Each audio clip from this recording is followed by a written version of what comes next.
नागवसु द्वारा आर्य का व्रत धारण। नागवसु द्वारा आर्य का व्रत धारण कथा।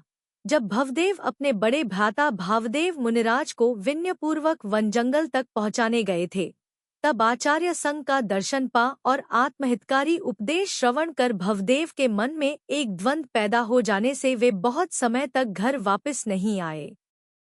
इसलिए नागवसु को ऐसा विचार आया कि कहीं मेरे पतिदेव ने मुनि दीक्षा तो धारण नहीं कर ली है। पता चलाने पर उसके विचार सत्य ही निकले। आचार्य देव तो संग सहित विहार कर ही गए थे। तब नागवसु ने सोचा, जब पतिदेव ही दीक्षित हो गए हैं, तब मैं भी क्यों न उनका ही पंथ अंगीकार करूं। अंदर में कुछ उदासी तो आ गई थी, फिर भी वह घर में रहती हुई दिन रात द्वंद्व में पड़ी विचार करती थी। जब पतिदेव ने ही भोग के समय योग धारण कर लिया, संसार को ठुकराकर सच्चे सुख का मार्ग ग्रहण कर लिया, तो मैं भी क्यों न सच्चे सुख का ही मार्ग ग्रहण करूं। वह पुनः अपने भावों को टटोलती है। वितरागी मार्ग में तो कठिनाइयां बहुत आती हैं।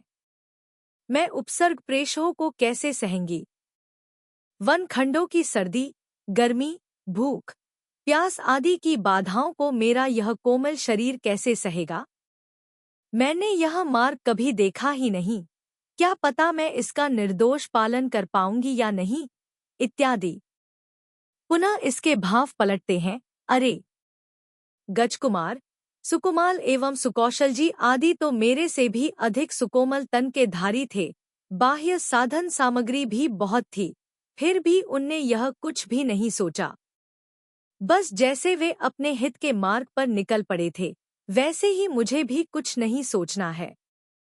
धर्म के आराधकों को तो आत्मशांति की धुन में कुछ खबर ही नहीं पड़ती कि बाहर में क्या हो रहा है। मोक्ष सुख की भावना से ओतप्रोत नागवस्तु ने भी पूज्य गणि जी के पास जाकर नमस्कार करके आर्य का व्रत प्रदान करने की प्रार्थना को, हे माता, मेरा चित्त अब संसार के दुहखों से थक चुका है।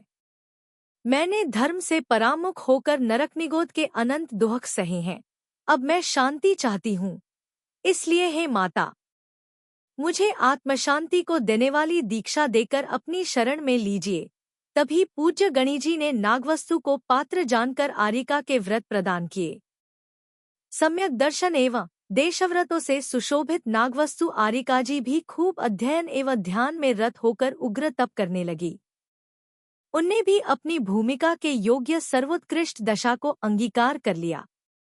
उग्र तपों का आदर करने से आर्यिका जी की आत्मशांति तो वृद्धिंगत होती जा रही थी, परंतु तन हाड़पिंजर हो गया था तथा ज्ञान वैराग्य रस में पगी आर्यिका जी भी पूज्य गणि जी एवं संघ के साथ अनेक नगरों तथा वन जंगलों में विहार करती हुई बहुत समय के बाद वर्धमानपुरी के निकटवर्ती उद्यान में आकर तिष्ठ रही थी।